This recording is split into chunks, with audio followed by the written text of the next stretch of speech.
Thank you, Jackie. First of all, I want to thank all the committee that put this together. I realize that these things take a tremendous amount of work.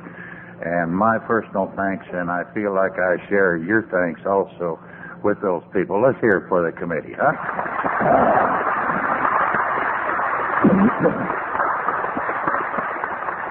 I put on one of these things for the West Texas Assembly once, and when it was done, I thought I was going to be a broken man. I'm so glad to see so many newcomers and young people here at this conference. Some of you I've got to talk to. Many of you have been kind enough to come up and speak to my wife and me, and we really appreciate that. It makes us feel right at home. You've even given us beautiful weather. We live in a little town called Nocona, Texas, and I can tell by the look on your face it's not a household word. People say, what's it near? It's not near anything. It's 2,992 people. It's always been 2,992.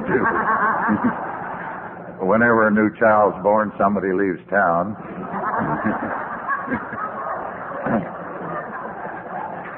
And you know, folks, we've had these tremendous rains. Perhaps you've read about them or seen them on TV. And when the sun finally came out and the water subsided in our little town, we found out that it had done over $20,000 worth of improvements.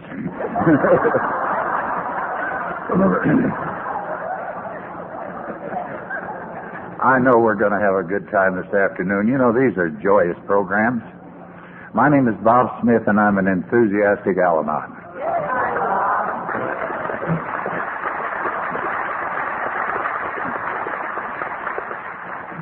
There's 4 things that I think I must do to be an Al-Anon. I think I need to work the steps. I think I need to abide by the traditions. I think I need to attend meetings regularly. And I think I need to have a sponsor.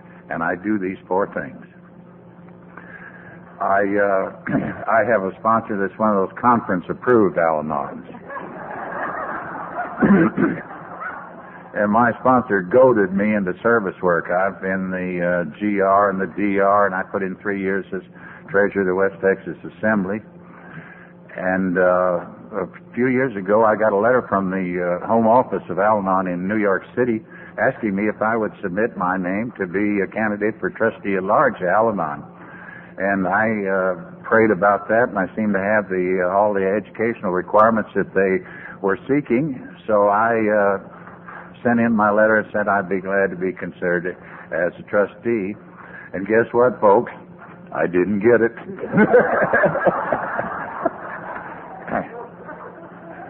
Well, of course I was hurt. Wounded. But what I want to tell you is that my program came to my rescue, as it will in all facets of your life, if you'll let it. And I realized that this was the way it's supposed to be, that whoever took that job was infinitely better qualified than I, is doing a much better job than I was capable of doing, and I released it. It works. It just works. I've been in an Al-Anon a little over 11 years now. I came in here as I owe it all to my wife, Betty. Betty drank my way into the organization.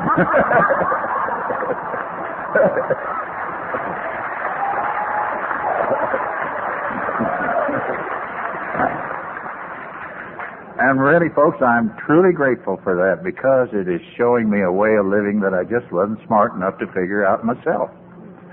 That's the way it was. Although I've only been an Al-Anon a little over 11 years now, I'm somewhat of an anachronism in that I'm the only person still living that was present when the 2 co-founders of Alcoholics Anonymous met for the first time at the home of Henrietta Seibling in Akron, Ohio on Mother's Day in 1935. And my father is Dr. Bob, and my mother's Ann.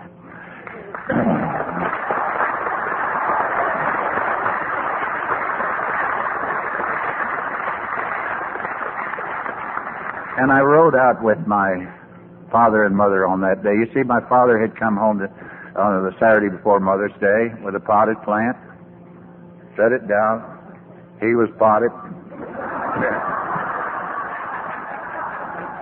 He went on upstairs, and went to bed as it was his custom, and Henrietta Seiberling was a friend of my mother's, and she called and said, Ann, there's a man out here that thinks he can help Bob. Bring him right on out. Well, my mother had to explain to Henrietta that Bob was in no shape to see anybody, but being good Al-Anon material, she'd get him out there the next day.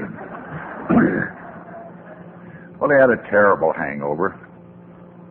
And finally he said, okay, 15 minutes of this bird is all I want. But folks, when they got there, he and Bill went off in a room by themselves, and it wasn't 15 minutes. They stayed several hours. And as a result of that meeting, and at my mother's invitation, Bill came to live at our home there in Akron, Ohio, for all that summer, 3-month period of time. And this is the time and the place that Alcoholics Anonymous was first started. And I would like to take some of the time that you've allocated to me to tell you about the beginning of these movements. I think that they offer a hope. And I think that they have been guided by a higher power, a heavenly Father, to keep the thing from making terrible mistakes. I think little nudging miracles have kept it growing to what it is today. Now, it started in the middle of the last Great Depression in Akron. Was a one industry town. The rubber factories were all there. Goodyear, Goodrich, General, Firestone, Cyberling, Miller, and a bunch of others. Well, when people stopped buying automobiles, they stopped needing tires. And that town just fell flat on its face economically. There were strong men on the street corners selling apples for 5 cents a piece.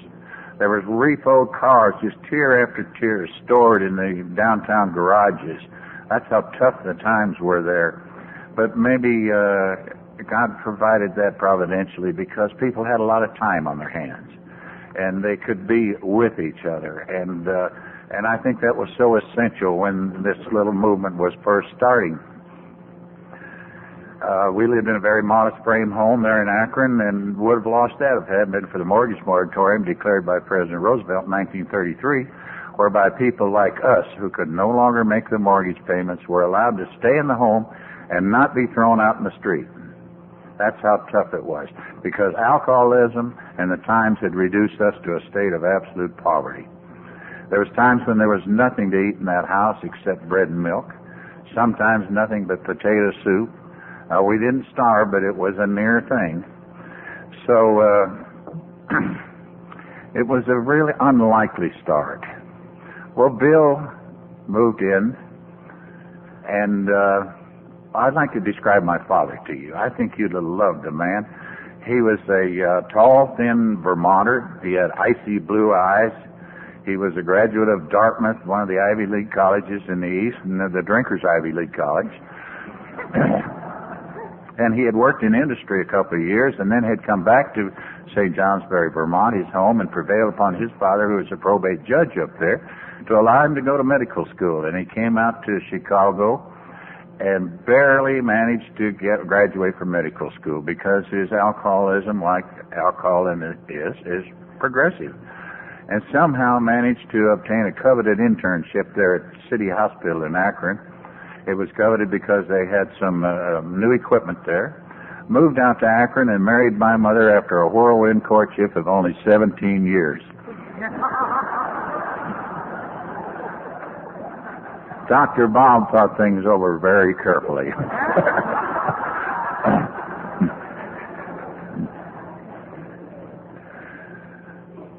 Dr. Bob had a brilliant mind, a great sense of humor. He was a man's man. As a young man, used to like to go out in the woods in Maine and Vermont and sustain himself off the land. He liked that sort of thing. Women felt comfortable around him because he was always courteous, and he so obviously loved my mother that they felt at home with him. He loved the slang of the day, and I'm not talking about the nasty 4-letter words, but just the words that the young people like to use. Even though he had a marvelous vocabulary, he loved that kind of words, so anybody could talk to Dr. Bob. Dr. Bob had been a general practitioner there in Akron for a number of years, and then he decided he would go back to Rochester, Minnesota, and study under the Mayo brothers at Mayo Clinic, become a surgeon. Did nothing but surgery for the balance of his professional career. Well, Dr. Bob, like a lot of people I've noticed that drink, had tattoos. And of course they wore those short-sleeve surgical gowns, and one of Dr. Bob's was a dragon. And it started at his shoulder, and it went around and around. It came clear out to his wrist, and it was blue with a red fire. And I said, Dad, how in the world did you get that? And he said, boy, that was a dandy.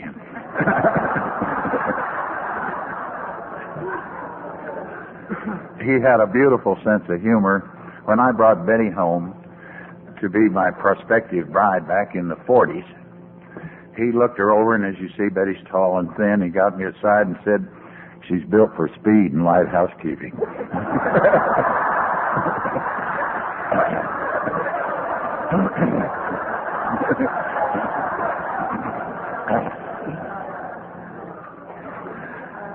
And I'd like to tell you his sex and hygiene lecture to me as a teenager.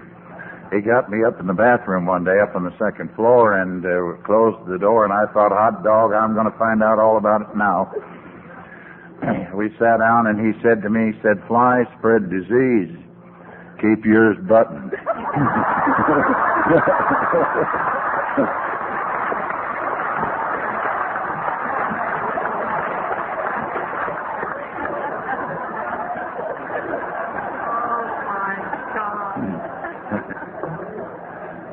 I want to tell you some today about my mother, Ann, who was so vital and so important to this early program. Mother didn't drink. She was a graduate of Wellesley, one of the fine women's colleges in the East, went there on a scholarship. She was no dummy. Her great uncle was the president of the Santa Fe Railroad and took a liking to her as a young lady. And in those days, the president had their own private railroad cars, and they could tie onto any passenger train and go wherever railroads went. And he used to take her with him, and she got to know the gentle, nice part of life. She was had led a very protected life. She was a school teacher. She was very easily shocked until AA.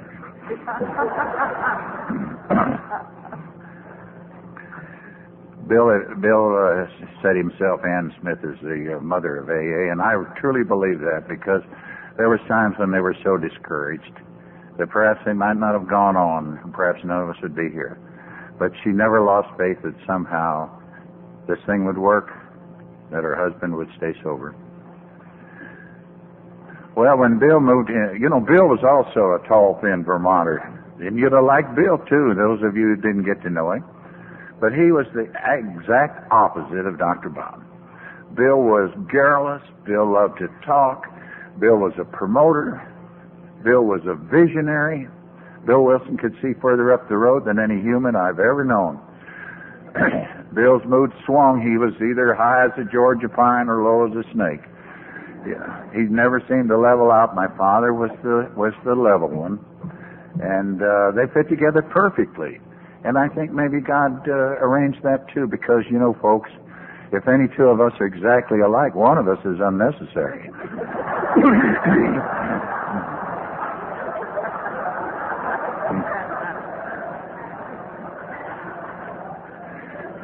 These two guys never had an argument. They seemed to fit together perfectly. And I think that was necessary too. I've heard this said, perhaps you have too, that if AA had been left up to Dr. Bob Smith, it would still be in Ohio. And if AA had been left up to Bill Wilson, he'd have sold it to a franchise.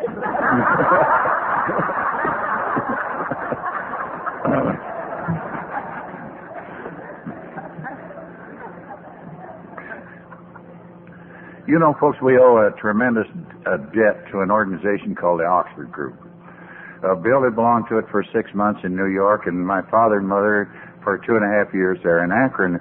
And it didn't seem to have anything to do with Oxford, England. It was started out by a Lutheran minister by the name of Buckman from Pennsylvania, But the basic idea of the Oxford group was back to simple spiritualism. And they had some tenets that fit right into our program. We took them and we used them. They had 4 absolutes: absolute honesty, absolute unselfishness, absolute purity of thought, absolute love. Those things fit in. They also had a form of fifth step. I used to go to some of those Oxford group meetings with my parents, and I've often wondered why I went, but I did. See, I was a teenager when this thing started. And I guess I probably went because I wanted to get out of the doghouse with my parents. You can't tell by looking at me, but I was not a constant source of joy to my parents.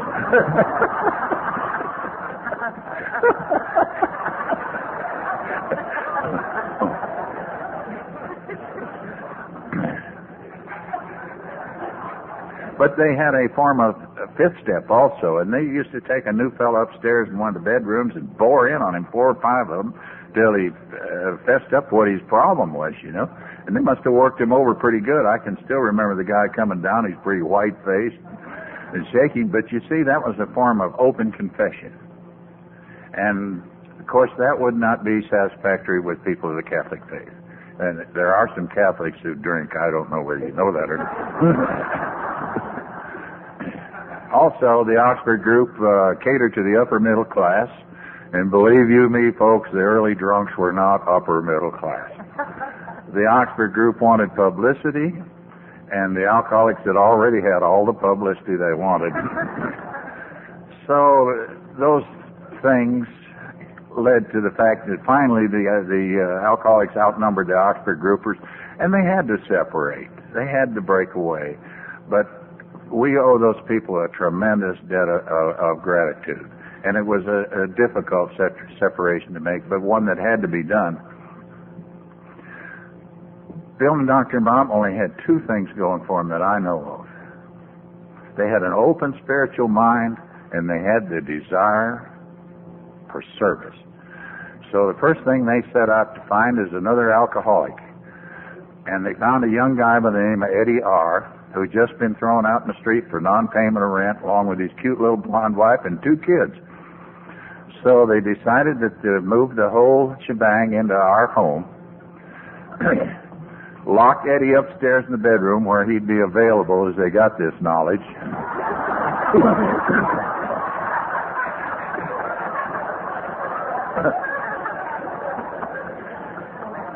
You got to remember, folks, nothing's written. They're just staying a page ahead of Eddie.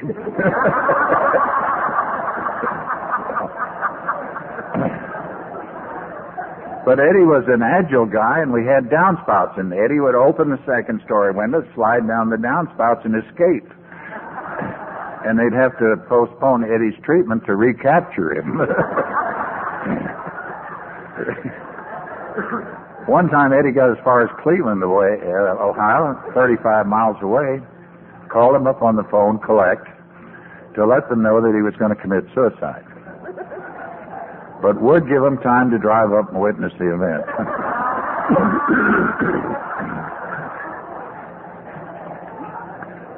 Can you imagine a more improbable start of anything? Well, they brought Eddie back, and when Eddie sobered up, he had a few little things that hadn't shown up immediately, and he began beating up on this little blonde wife. Then he began chasing my mother around the house with a butcher knife. So we held a group conscience meeting. And it was decided the only thing to do with Eddie was for his little wife to take him back to Ann Arbor, Michigan, recommit him in a mental institution, and this was done. And, of course, Bill and Dr. Bob were crestfallen.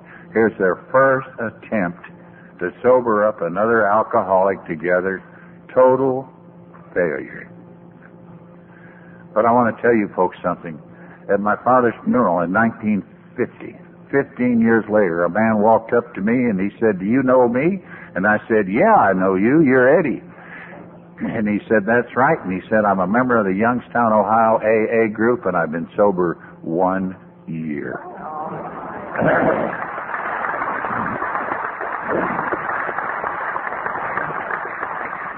And I tell you this because you never know the result of that 12-step call. You'd never know. We're only called on, I think, to make the call. I think the desire of the person that we called on and our Heavenly Father will take care of the rest. But we are required to make that, and sometimes that's difficult. It's happened to me, and I assume it's happened to you. You make that call, and it's pretty obvious that the person you call on isn't even listening, and they don't, and it's obvious that they wished you weren't there. And pretty soon it's pretty obvious that you wished you weren't there. But when that happens, remember Eddie. Remember Eddie. You just don't know how long it takes.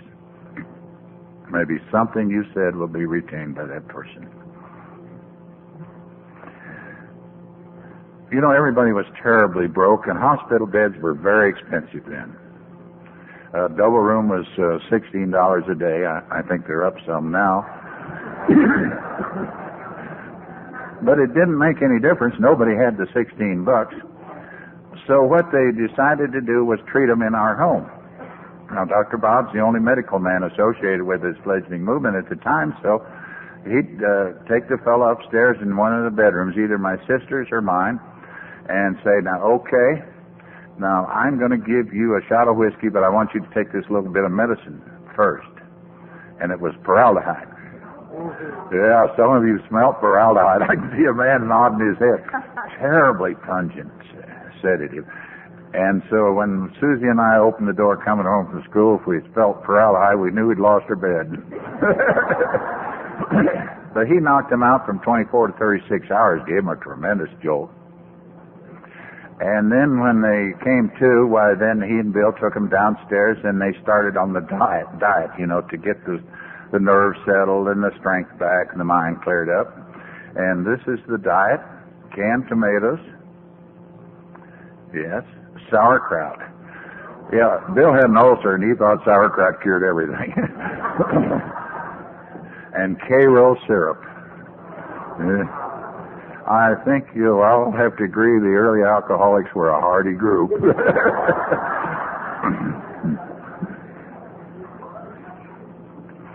The early alcoholics were all low bottom.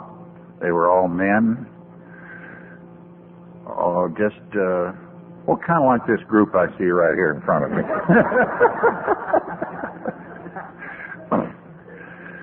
There was one lady that came along fairly early in the program by the name of Elsie, but they caught Elsie doing a little 13-step work on Dr. Bob's examining table with one of the early AAs by the name of Mitch. And, of course, the wives and sweethearts all went up in smoke, and they decided that perhaps they'd better contain their efforts to the men for the time being. I think Elsie set you gals calls back 2 years all by herself. But thank God you're here. Thank God you're here. This thing was just a very slow growth until the media got a hold of it. You know, first an article in the Cleveland Plain Dealer, then Jack Alexander's article, and then as we saw it, the word got out that there was a doctor in Akron, Ohio, could, quote, fix drunks. And man, they came in on the bus, on the train, dropped off by loving relatives.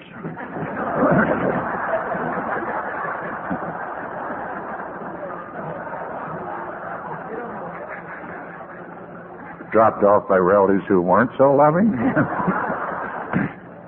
But again, I think our Heavenly Father provided the right person at the right time, as Sister Ignatia. Sister Ignatia was the admitting nurse in a Catholic hospital, and she and Dr. Bob prevailed upon Father Haas, who was the head honcho of that hospital, St. Thomas, to allow them to start a little alcoholic ward. And it was a flower room. I think some of you already know this. It's just 7 cots. But anyway, for the first time, the alcoholic could be admitted with the disease of alcoholism, not under some guy's false admittance like gastroenteritis. It could actually be admitted with the disease of alcoholism. And you know, folks, that ward is still in that hospital. It's not the flower room. It occupies the whole 5th floor of the hospital. Has a private entrance to it. It's been in continuous operation ever since that time.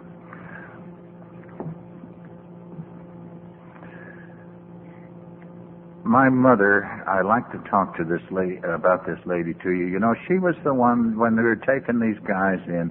She made the beds.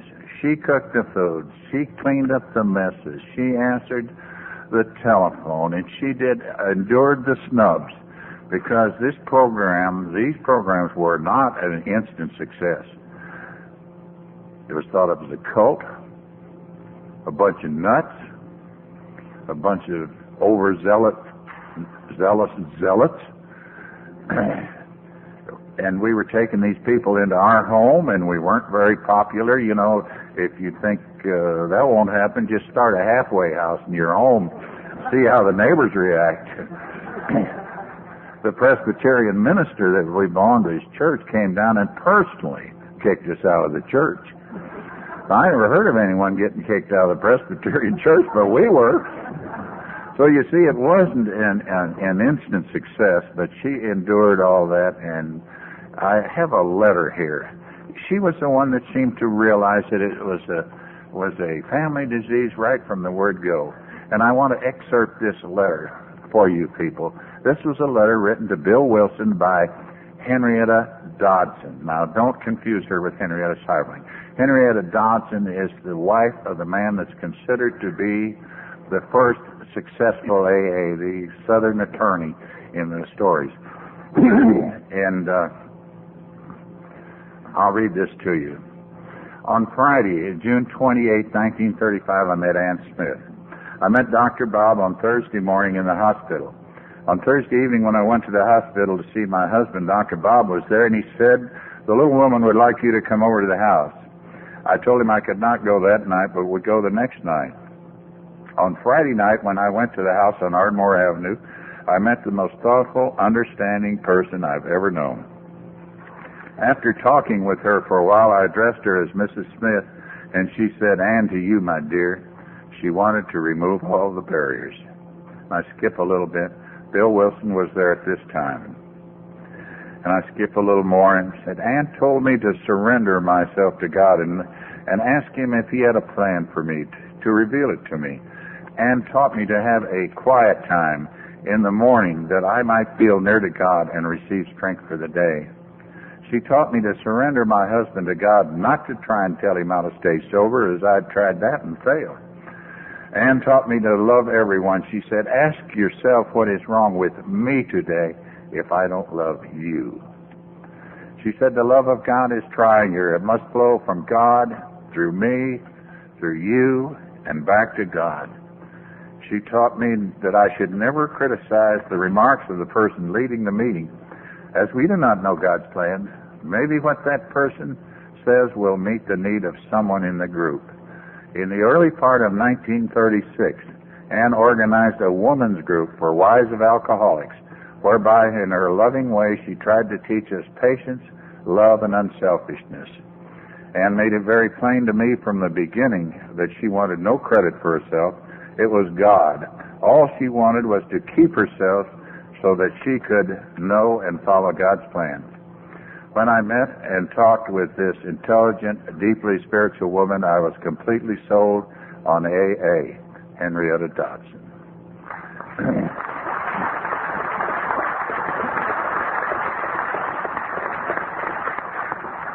So you see, it was a family affair right from the beginning. And of course, Lois, while Bill was there, Lois caught the train and came out to see, visit with us and see, I guess, if we passed muster. And that started a beautiful friendship there. And Lois could only stay a little while because she had to get back to New York City.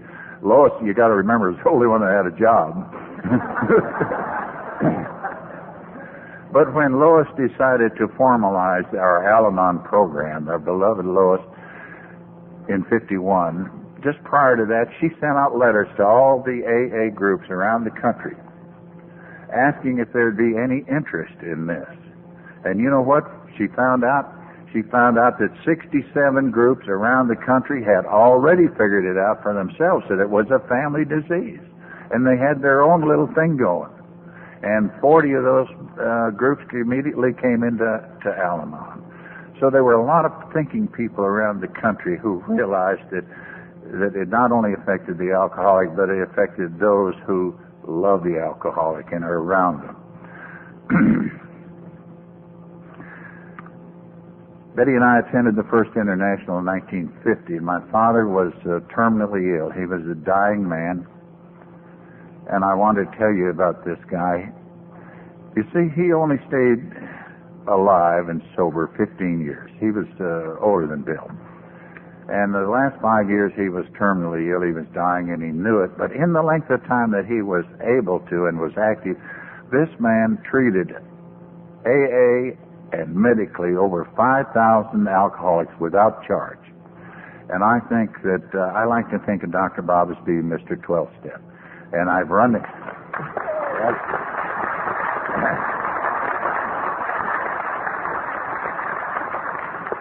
But anyway, he was terribly ill, and after this First International, and this is the one where the traditions were adopted, and I want to tell you a little bit about that. You know, Bill had stumped the country trying to get the traditions adopted, and he wrote them in 46.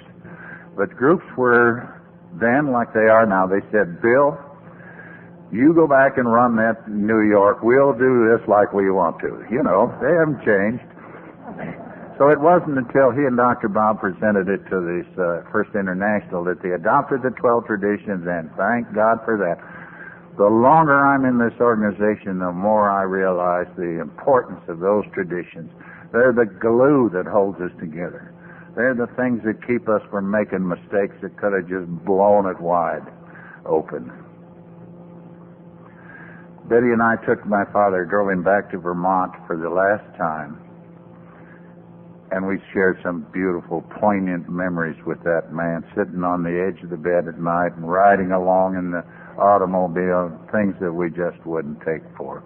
And we drove him back to Akron, and I had a flying job out of Dallas at the time, so I had to get back to work, and I never saw my father alive again. But I cherished the memory that we had then.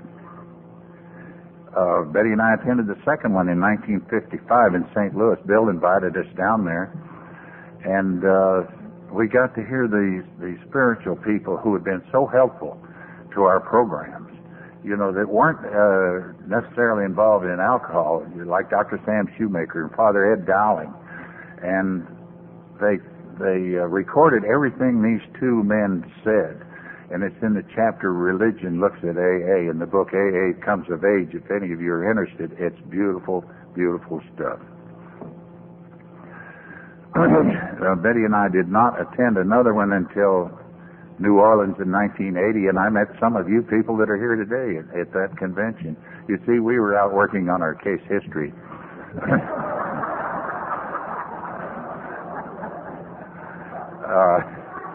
AA was getting along great without us, and we thought we were getting along great without it.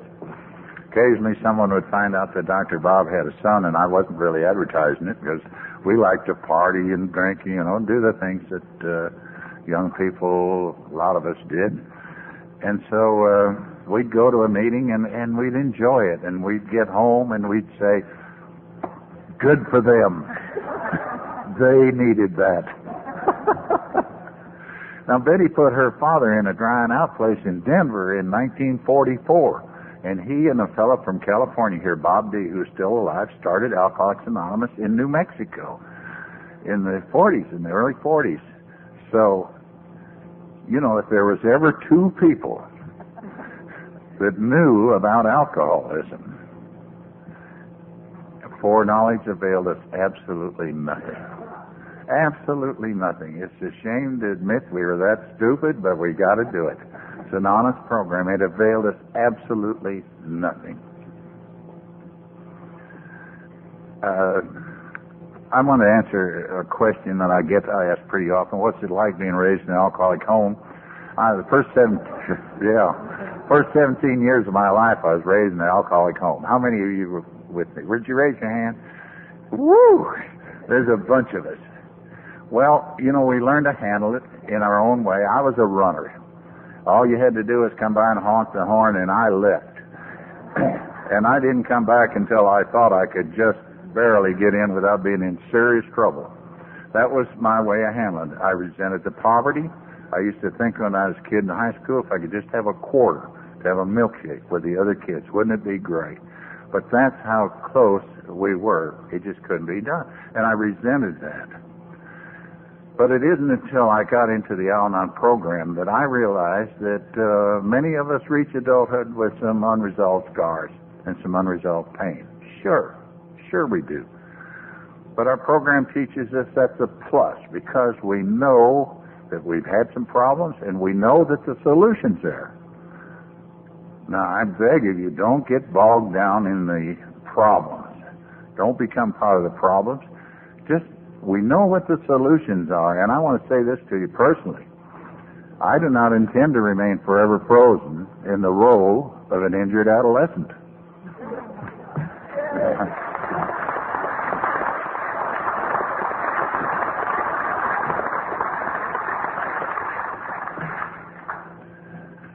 So I've been privileged to see the despair in my father's and mother's home, and I got to see recovery. And believe you me, it was beautiful. You know, I love to see these guys come in the house with the blank eyes, you know, and sick, and then pretty soon you begin to see a little twinkle, and then here comes a viable, live human being. It's wonderful to see recovery. Well, Betty and I went merrily our way, and despair entered our home again, our own home. And we didn't seem to know quite what to do. Well, Betty, I think, was the one that finally resolved it. The young man called her up and said, "We're starting a group here in Nocona for people who have a problem like you and me. Will you come?" And she said, "I wonder how he knew." Big secret, those two. But anyway, Betty went on to AA, and I got to see the change starting to make in this lady. She quit cold turkey, just hanging on by her fingernails, with not much help from me. I unintentionally obstructed her, really, because I was so untrained. I just didn't understand it, you know. Like she started buying the groceries again, and I got a resentment. Yeah, and I hate to buy groceries. But she took off, and she just took off running with it, and the change was what attracted me. So someone said to me, "Well, why don't you join Al-Anon?" And I thought to myself, why not? I don't mind joining the auxiliary.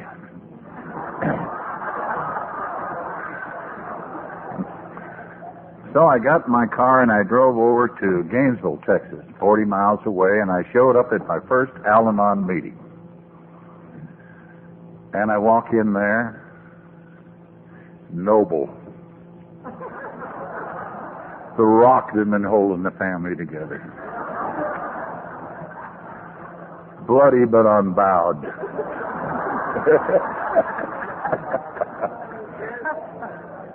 Just enough knowledge about alcoholism to be absolutely dangerous.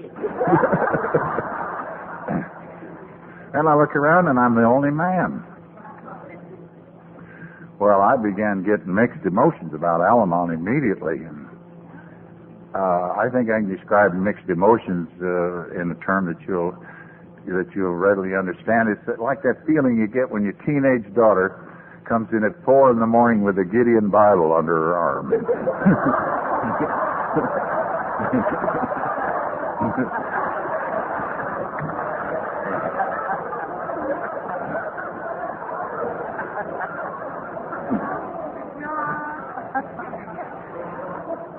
But thank God for those lovely ladies. They meant business, and they stayed with me, and they helped me, and you know, I carried around that image of that first meeting where I presented myself. I really laid a trip on those gals. You know, I was just almost perfect. Maybe a few little character defects. You know, I really worked them over pretty good, and I carried that idea around with me a long, long time. And it wasn't too awfully long ago I got to talking to Ann, one of the ladies that was there at my first meeting.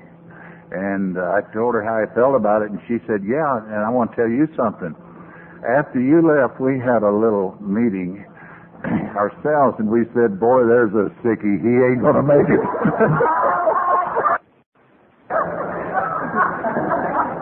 Isn't it funny? The truth to us is how we perceive it. How we perceive it. Well, I didn't have any problem with God. You know, when you're raised in an alcoholic home, you get sent to church. You don't get taken, but I'd been sent. And I was a bomber pilot in Africa in World War II. And I went from the newest co-pilot to the flight commander in the lead flight in 6 months' time because of the attrition we were suffering. And one night the squadron commander said, one of the pilots in your flight's having trouble. Ride with him. See if you can find out what his problem is and help him. And he said, I'll take your crew out. And we carried a 10-man crew in the old 4-engine Liberators. And he took my crew out. All my buddies had been flying with me, and they never came back. I'm the only survivor of that crew. Well, I had kind of a panic button relationship with God, I guess you could describe it. You know, I wanted help, and God seemed to provide it. So that part of it, you know, believing, wasn't too difficult for me, like perhaps it has been to some of you. But the recovery has not been just the easiest thing in the world. I'd like to talk to you the balance of the time that I have about recovery, because I don't think, even though it's wonderful, it's not just all cloud nine. I think you'll agree. I used to think that our relationship had to be 50-50, right down the middle. Al-Anon taught me sometimes it's 90-10, sometimes it's 10-90, and what's the difference? What's the difference? That's just the way that it ought to be. Al-Anon has taught me that love is a learned phenomenon, and I used to think that I was a shallow person. I didn't seem to have that depth of love that some of you had. But I found out that you can learn it, and the first thing that you got to do, in my opinion, to learn love is to accept it. My parents had offered me all the love that I guess that any kid would ever want. But I would only accept so much, and then the barriers went down. Only allowed so close. So I hadn't got that knack of actually accepting it. And that's another thing that I've had to learn. And I think the more I accept, the more I have, so the more I can give to you. And when I give every bit of it that I have to you, I've still got every bit left. It's an amazing, amazing thing. Betty and I have 4 kids,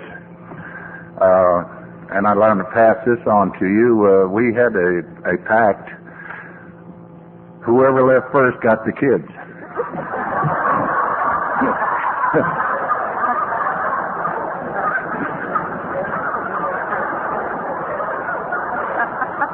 That'll see you through some rough ones.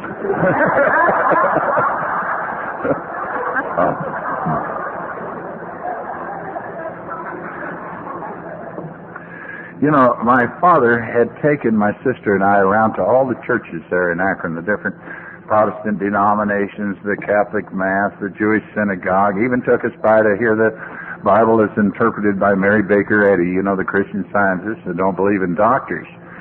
But I think he wanted us to, if possible, keep an open spiritual mind. We had the Bible of the world with all the great Eastern religions in it, too.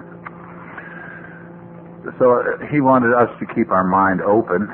Now, let's talk a little bit of the things, of the little nudging miracles that I think God allowed to happen that, had they not happened, might have totally wrecked the thing.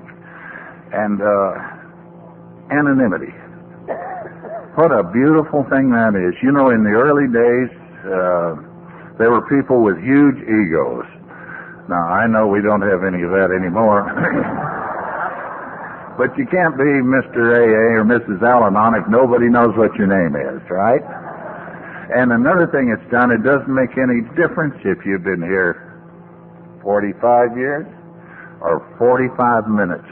We're all the same. Beautiful. Just beautiful. Money. A and Al-Anon don't have any money, don't want any money.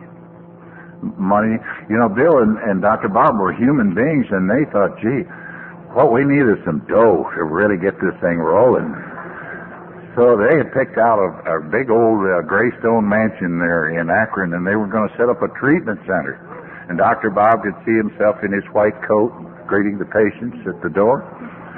Bill probably out on the street flagged them in, you know. So Bill went back to New York City to head up the Rockefeller Group for money. And Mr. Rockefeller and his group, in their infinite wisdom, said, no, money will ruin it. Miracle. Property. Al-Anon and AA don't own any property, don't want to own any property. We're not custodians of valuable real estate. We're here just for our primary purpose, and that's to take that hand that reaches out for help. Miracle. The big book of AA. This thing was written in the 30s. First published in 39. You couldn't give it away.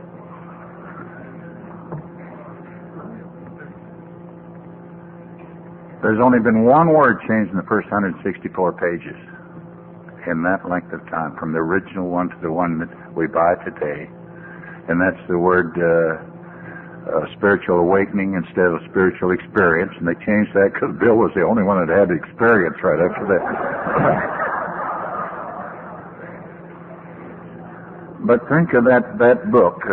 How many texts do you have in your library that were written in 1939 without change that you use every day? It was written by people who weren't literary, somehow managed to plug all the loopholes. Just think of all the drunks that have tried to find a hole in that. Millions of them, and so far it had to be a miracle. Written in some cases about things that hadn't even happened yet.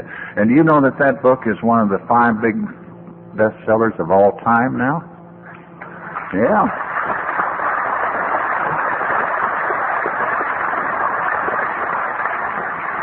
And you can't even buy it in the bookstore.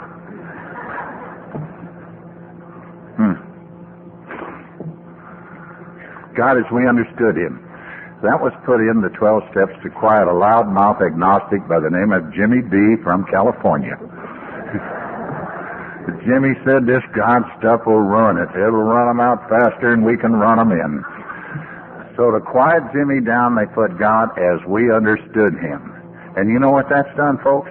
That has allowed these programs to go into religions that are entirely different from what you and I may have. You know, into the Eastern religions, into the Buddhist and the Hindu religions. Those words. Now that had to be a little nudging miracle from God, because just those words make it acceptable to those people. Well, getting back to Betty and me, we finally had to learn that healing love does not demand its own way, and we don't do it perfectly. Sometimes Betty gets on a dry drunk.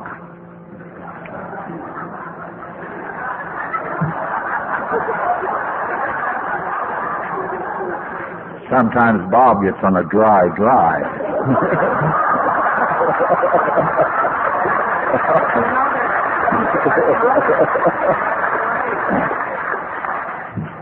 And if it happens at the same time, there's hell among the Yerlins. But the point I'm making is that we both know enough about the programs now to realize that we're getting away from our program, and our program, the attraction, draws us back, and we get back into our regular routine. I heard Betty and I we heard a lady at AA say this, and gosh, it just knocked our socks off. She said, the person I was will drink again. And I thought, how true of us Al-Anons. The person I was will get sick again. I already know how to operate in that fashion. I spent years doing it. It's kind of natural with me. What I have to constantly work for is change. Just keep constantly changing so that I will not slide back and become the person I was and get sick once again. Our life has been a lot nicer since we've been in the program, of course. And I've met so many of you wonderful people, and so has Betty. We put carpeting in our bathroom the other day there in Nocona, Texas. And you know how good that feels on a cold winter morning. And we like it so well, we're thinking about running it onto the house.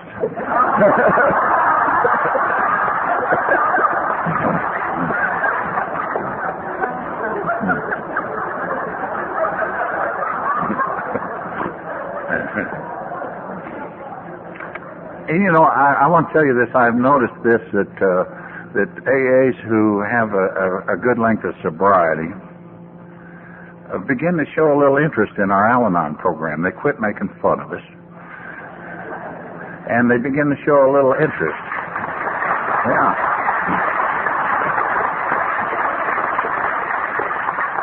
Of course, the AA program is their primary program, but what I think interests and attracts them to us is that all the time we've dealt with living problems.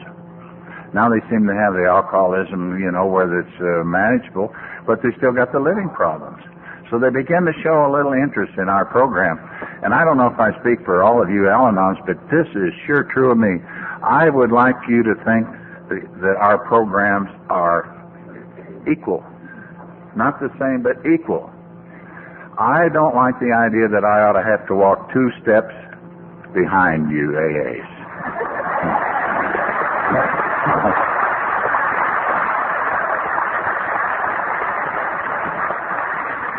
And I know better than to walk 2 steps ahead of you because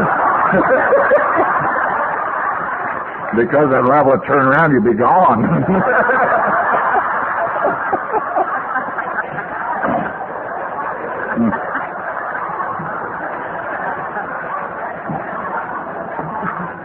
I want to talk to you a little bit about why I stay. I think that this is so important to me. I stay because I'm learning to be much more comfortable with myself like I am because of the program. I stay because I seem to be able to handle stress better. Not perfectly, but better.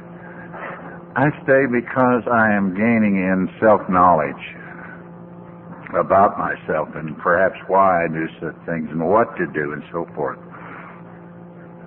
And I stay because this emotional turbulence that used to go through my mind, I had squirrel cage thinking. You know, I'd get a problem and it just round and round and round and round and never any solution. I'd do this for days. Yeah, my program is teaching me how to get out of that sort of thinking. My program is teaching me how to be intimate with another human being. When I can let down my barriers and let you see me, warts and all, and you can do the same for me, you and I can have an intimate relationship with each other. And I don't know what that does for you, but I'll tell you what this does for me. It solves a problem that used to bug me the worst, loneliness.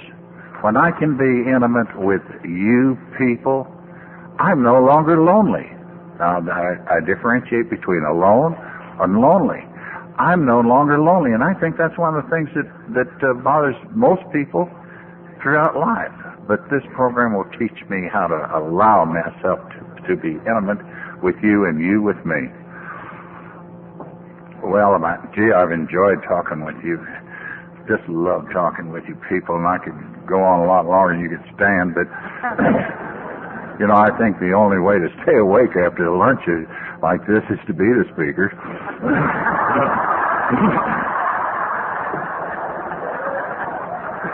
But anyway, I've tried to talk to you a little bit about how my personal miracles have unfolded, that have gone from despair to the happiness that we share now, to the miracles that have happened in our life. And I'd like to address my closing remarks to some of you who perhaps are new in the program, that you have your doubts and your fears and you're wondering, it can't work for me because I'm different. And those things that naturally might be grinding through your mind that I could ground through all of ours. Well, folks, if you're in that category, talk to some of these other people. Every one of them here is a miracle of one kind or another. And they'll be tickled to death to talk to you. Open up and let them know. Because, you know, all of us here, except some of the new people, have seen the miracles. And if you're new and you're doubting and you're in despair and you think it's in such a mess, let me say this to you. You've got your miracle still coming. Don't quit before your miracle. Thank you very much.